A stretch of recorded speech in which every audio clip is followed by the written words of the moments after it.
جسمانی تشدد کا بھی شکار ہے اور ذہنی تشدد کا بھی شکار ہے۔ نہ صرف یہ بلکہ اس سے بھی آگے بڑھ کر خواتین جو انسی ہیں وہ اپنی عزت آبرو کے لحاظ سے بھی بہت سارے مسائل کا شکار ہے۔ ان کے ساتھ جبر ہوتا ہے، ان کے ساتھ زیادتی ہوتی ہے، اغوا کر لیا جاتا ہے، مذہب کے نام پر اغوا کر لیا جاتا ہے۔ جو اقلیت سے تعلق رکھنے والی خواتین ہیں، جو کم تعداد میں لوگ ہیں، ان کے ساتھ جبر یہ کیا جاتا ہے کہ ان کو پہلے اغوا کیا جاتا ہے، پھر ان کو مسلمان کر لیا جاتا ہے، اور پھر نعرے بھی مارے جاتے ہیں کہ ہم نے اس کو مسلمان کر لیا۔ اس حد تک جہالت ہے، اس حد تک لا دینیت ہے، اور اس حد تک معاشرے کے اندر خواتین کے حقوق میں مسائل ہیں۔ یہ پرابلمز موجود ہیں، اس میں کوئی شک نہیں ہے۔ ہماری بدقسمتی یہ ہے کہ ایک مخصوص ایجنڈے کے تحت ایسا بھی ہوتا ہے کہ پاکستان میں خواتین کے حقوق کے نام پر خواتین کے ساتھ ایک ایسی سازش کی جا رہی ہے جس کے نتیجے میں وہ کہیں کی بھی نہیں رہیں گی۔ جیسے ہم دیکھ رہے ہیں کہ ہر سال 8 مارچ کو بعض تنظیمیں شہری علاقوں میں جہاں پہ آلریڈی پاکستان کی جو خواتین ہیں وہ بہتر حالت میں ہیں، وہاں پر وہ ایک مخصوص کلاس کی خواتین اور بچیاں ہمارے لیے وہ قابل احترام ہیں، لیکن جس ٹریک پر وہ چل رہی ہیں وہ بہت ہی ناجائز بلکہ بہت بڑی حد تک بےہودگی پر مبنی ہے۔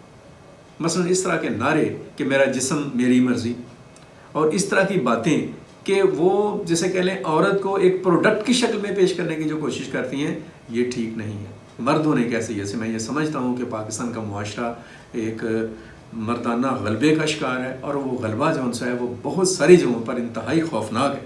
اس سے نجات حاصل کرنے کی ضرورت ہے، لیکن اس سے نجات حاصل کرنے کے لیے جو ہم ٹریک لے رہے ہیں، جو ہم راستہ اختیار کر رہے ہیں، اس کو بھی تو اینالائز کرنے کی ضرورت ہے کہ وہ کس حد تک بیلنسڈ راستہ ہے، وہ کتنا قابل قبول ہے۔ یہ جو لوگ اس ایجنڈے کو لے کر آگے جا رہے ہیں، ایک ایسی سازش کا شکار ہو رہے ہیں جس کے نتیجے میں پاکستان میں جو سوشل سسٹم ہے اس کو ڈسٹرائے کرنے کی کوشش ہو رہی ہے۔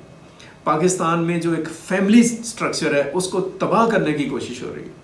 پاکستان میں جو ایک عزت اور احترام ہے رشتوں کے اندر، ایک ماں اور بیٹے کے درمیان، ماں اور بیٹی کے درمیان، ایک شوہر اور بیوی کے درمیان، ایک بہن اور بھائی کے درمیان جو ایک احترام کا، ایک عزت کا، ایک تقدس کا، ایک شرم کا، ایک حیا کا جو تعلق اور رشتہ ہے، اس کو ڈسٹرائے کرنے کی کوشش ہو رہی ہے۔ نہ صرف یہ کہ پاکستان بلکہ دنیا کا کوئی بھی مہذب معاشرہ اس قسم کے سلوگنز اور اس قسم کے رویوں کی قطعاً اجازت نہیں دیتا، اس کے اوپر سخت ناپسندیدگی کا اظہار کرتا ہے۔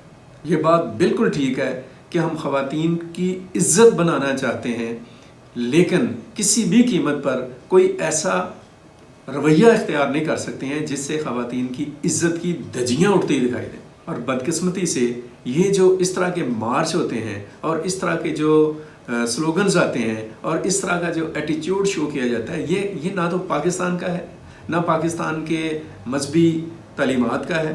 مذہب کی بات میں جب کر رہا ہوں تو اس کا مطلب محض اسلام نہیں ہے۔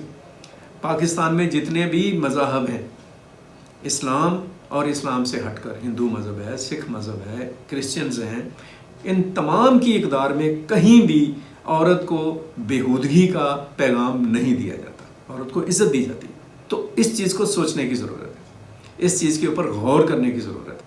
ہمیں اس بات کی نہیں سمجھ آتی کہ ہم ایک مغربی ایجنڈے کو پکڑ کر پاکستان کے معاشرے کو جو ٹھیک کرنے کی کوشش کر رہے ہیں، کیا ہمارے اندر اتنی کیپیبلٹی نہیں ہے کہ ہم اپنے مشرقی معاشرے کی خوبصورتی کو مغرب تک پہنچانے کی کوشش کریں؟ کبھی اس چیز کے اوپر آپ نے ریسرچ کی ہے، کبھی تحقیق کی ہے اس چیز کے اوپر کہ مغرب میں جو عورت کو آزادی دی گئی ہے، اس آزادی کی ظاہری چکا چوند تو اپنی جگہ پر ہے، بڑا اچھا لگتا ہے، لیکن اس عورت کو دیکھیں کہ اس کو کس قسم کے مسائل کا شکار ہے۔ جسم کو عریاں کر لینا یا دوسروں کے لیے اپنی مرضی کا لباس پہن کر معاشرے میں گھومنا، اس سے معاشرے کے اندر مسائل پیدا ہوتے ہیں۔ ہر عورت کو حق ہے کہ وہ اپنی مرضی کا لباس زیب تن کرے، میں اس چیز کے حق میں ہوں۔ کوئی عورت اگر وہ نقاب لیتی ہے تو اس کا حق ہے، کوئی نقاب نہیں لیتی تو اس کا حق ہے، اگر کوئی برقع پہنتی ہے تو she has a right to wear that, اگر کوئی نہیں پہنتی تو اس کا حق ہے۔ خود پاکستان کے اندر جو میجورٹی آف ویمن ہیں وہ اپنے لباس کے حوالے سے، اپنی حیا کے حوالے سے، اپنی شرم کے حوالے سے، اپنے وقار کے حوالے سے، اپنے مقام کے حوالے سے بہت کانشیس ہے۔ آئی تھنک سو کہ مور دین 90% جو ویمن ہیں ان پاکستان سوسائٹی وہ بہت باحیا، بڑی باوقار، بڑی قابل احترام، قابل عزت ہیں۔ پاکستان کے جو مرد ہیں وہ بھی عورت کو عزت دیتے ہیں، سوائے ان لوگوں کے جو ایک جہالت کا شکار ہے یا ایک تشدد امیز ذہنیت کا شکار ہے۔ ایسے لوگ ہر معاشرے میں ہوتے ہیں۔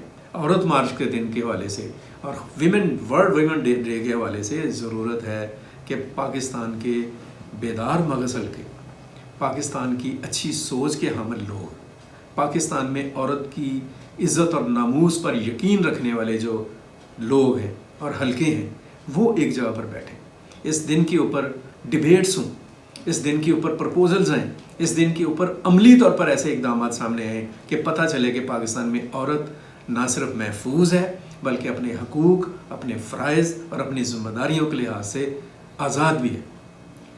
اور ہم دیکھ بھی رہے ہیں کہ پاکستان میں خواتین آج سے 20 سال پہلے، 30 سال پہلے اگر وہ گھروں تک محدود تھیں تو آج وہ ہر فیلڈ میں ہیں۔ وہ جہاز بھی اڑا رہی ہیں، وہ آرمی میں بھی ہیں، وہ نیوی میں بھی ہیں، وہ ڈاکٹرز بھی ہیں، وہ نرسز بھی ہیں، وہ مختلف پروفیشنز میں ہیں۔ ایسے پروفیشنز میں ہیں جو بڑے ہارڈ ہیں، پہاڑوں کی چوٹیاں بھی سر کر رہی ہیں۔ ہم ان تمام خواتین کو سیلیوٹ کرتے ہیں جو گھر میں عورتیں ہیں، جو اپنے بچوں کو پال رہی ہیں، جو اپنے بہن بھائیوں کا خیال کر رہی ہیں۔ ہم ان کو اس سے بھی زیادہ قابل قدر سمجھتے ہیں کہ بہت بڑا کام وہ کر رہی ہیں۔ تو ضرورت ہے عورت کے حقوق کا تحفظ کیا جائے، اس کو تعلیم دی جائے، اس کو تربیت دی جائے، اس کو احساس ذمہ داری کے ساتھ احساس آزادی دیا جائے، تاکہ نہ صرف یہ کہ وہ خود اپنا خیال رکھیں کہ بلکہ ملک کی آنے والی جو نسلیں ہیں ان کی بھی نگہبانی اور نگہداشت کا باعث ہوں اور نسلوں کو سنوارنے کا باعث بن جائیں۔ جیسے اس نے نیپولین نے کہا تھا کہ تم مجھے اچھی مائیں دو، میں تمہیں اچھی قوم دوں گا۔ آج کے لیے اتنا ہی۔ عورت مارچ کے لیے یہی پیغام ہے۔ پاکستان کی تمام خواتین بلکہ دنیا بھر کی تمام خواتین کے لیے قابل احترام سلام۔